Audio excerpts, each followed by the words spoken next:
بسم اللہ الرحمن الرحیم۔ قرآن مقدس میں روزے کا بنیادی نتیجہ اور مقصد جو ہے وہ تقوی بیان کیا گیا ہے، اور اللہ تعالیٰ قرآن مقدس میں جو فرماتا ہے یا ایھا الذین آمنوا کتب علیکم الصیام، کہ تم پر روزے فرض کر دیے گئے۔ اب عربی زبان میں روزے دار کو صائم کہا جاتا ہے۔ لفظ صائم اور متقی ان دونوں میں کافی مماثلت پائی جاتی ہے، جیسا کہ عربی شعر ہے یعدو کصائم فی حیاض القتال اذا مستدارت علیہ الرجال، کہ صائم ایک خاص قسم کا گھوڑا ہے جس کے بارے میں یہ کہا جاتا ہے کہ جب وہ میدان جنگ میں اترتا ہے اور اس پر چاروں طرف سے لوگوں کا حملہ بھی ہو مگر پھر بھی وہ ان کے درمیان آگے بڑھتا چلا جاتا ہے، بالکل اسی طرح متقی اس شخص کو کہا جاتا ہے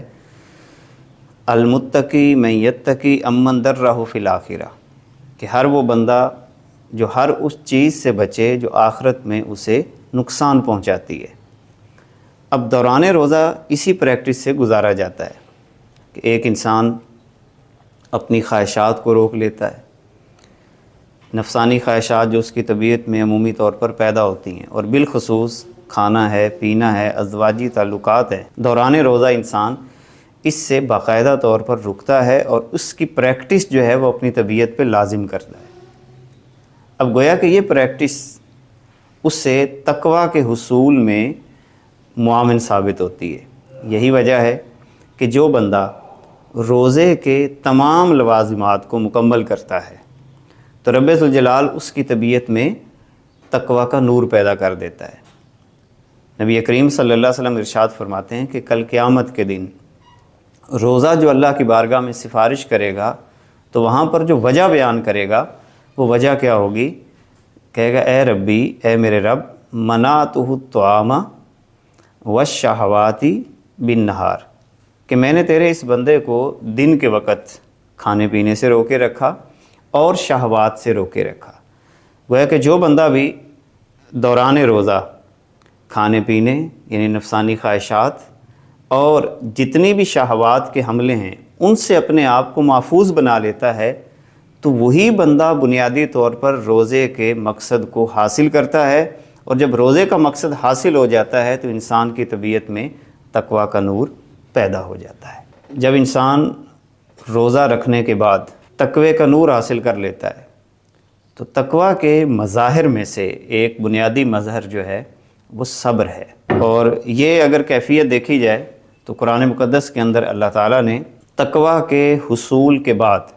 انسان کی طبیعت میں جس چیز کو پیوست کرنے کی یا انسان کی طبیعت میں جس چیز کو پیدا کیا گیا ہے وہ ہے ایمان کی کیفیت، جیسا کہ اللہ تعالیٰ قرآن مقدس میں ارشاد فرماتا ہے ذالک الکتاب لا ریب فیہ ھدی للمتقین الذین یؤمنون بالغیب، یعنی گویا کہ تقوی کے ثمرات میں سے ایک چیز جو ہے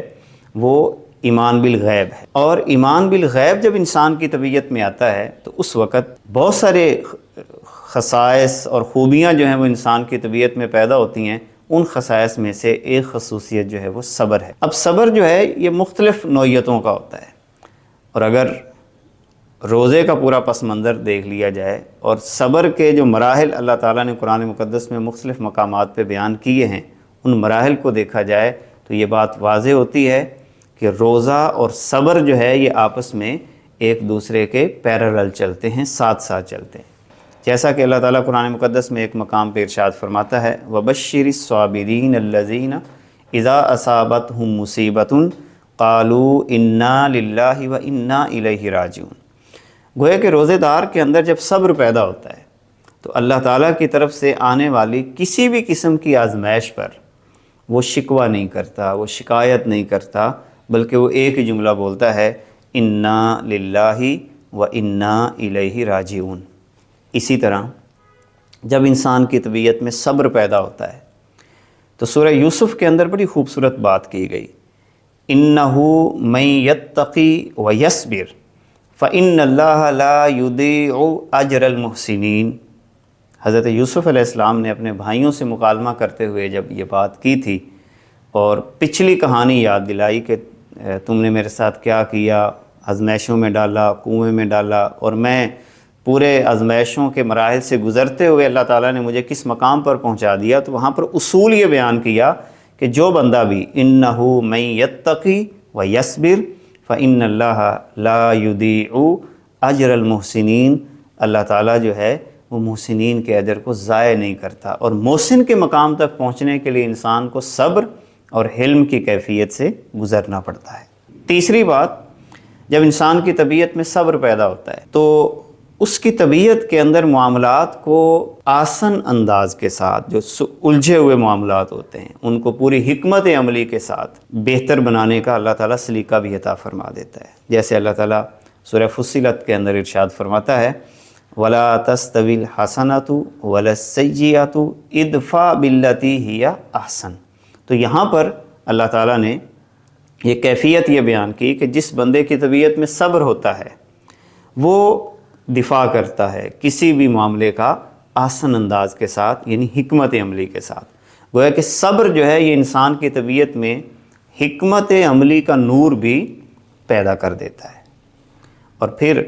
ایک اور جو بات اللہ تعالیٰ نے قرآن مقدس میں ارشاد فرمائی، یا ایھا الذین آمنوا اصبروا وصابروا ورابطوا، جب انسان کی طبیعت میں صبر پیدا ہوتا ہے تو اس وقت وہ صبر انسان کے صرف اپنے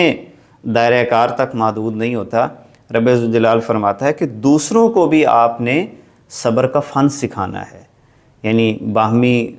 ایک معاشرت قائم کرنے کے لیے جو صبر ہوتا ہے یہ انتہائی اہمیت کا حامل ہے۔ اسی لیے فرمایا وصابروا ورابطوا، چونکہ جب کسی بھی معاشرے میں صبر کی کیفیت پیدا ہوتی ہے تو وہی معاشرہ جو ہے وہ آگے تعمیر اور ترقی کے مراحل طے کرتا ہے۔ اللہ تعالیٰ ان کو حکمت بھی عطا کر دیتا ہے، معاملات کو سلجھانے کا طریقہ عطا فرما دیتا ہے، کسی بھی مشکل سے نکلنے کے لیے اللہ تعالیٰ اس کی طبیعت میں ایک راستہ پیدا کر دیتا ہے۔ تو یہ صبر کے مختلف وہاں پر مظاہر بھی ہیں اور صبر کی کیفیات بھی ہیں۔ اور اگر صبر جمیل کی تعریف کو دیکھا جائے تو بڑی خوبصورت ایک تعریف کی گئی ہے صبر جمیل کی۔ بشر حافظ رحمۃ اللہ تعالیٰ علیہ نے ارشاد فرمایا الصبر الجمیل هو الذی لا شکوہ فیہ الی الناس، کہ صبر جمیل یہ ہے، جیسا کہ حضرت یعقوب علیہ السلام نے بھی یہ لفظ استعمال کیا جب ان کو ایک دکھ پہنچا، رنج پہنچا، تکلیف پہنچی، تو آپ نے وہاں پر یہ لفظ ارشاد فرمایا فصبر جمیل۔ تو یہ صبر جمیل کیا ہے؟ بشر حافظ رحمۃ اللہ تعالیٰ علیہ فرماتے ہیں الصبر الجمیل هو الذی لا شکوہ فیہ الی الناس،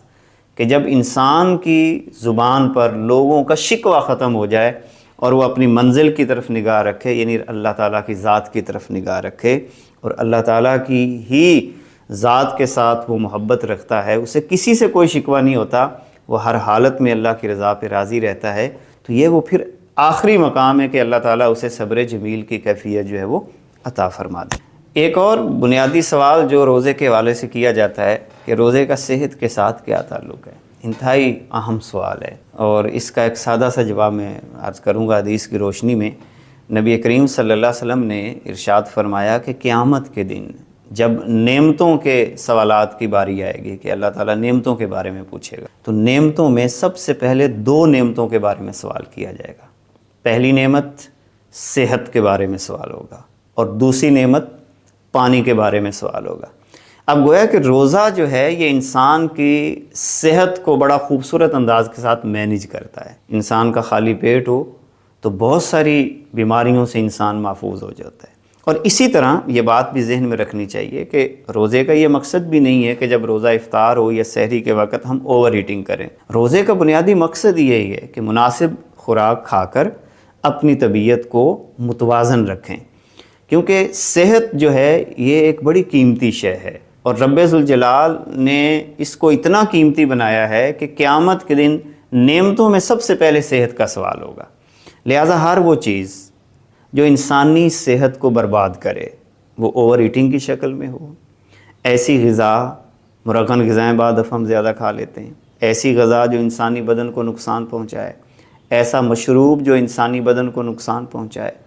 ایسی عادات جو انسانی بدن کو نقصان پہنچائیں، ان سے بچنا اور ان سے پرہیز کرنا اور اپنی صحت کی حفاظت کرنا جو ہے یہ اسلام کے بنیادی مقاصد میں سے ہے۔ تو روزہ چونکہ اس پریکٹس سے انسان کو گزارتا ہے، تو کہیں ایسا نہ ہو کہ سحری اور افطاری کے وقت پھر بھی ہم اپنی صحت کا خیال نہ کرتے ہوئے ایسی غذا کا اہتمام کریں جو بدن کو نقصان پہنچائے، تو قیامت کے دن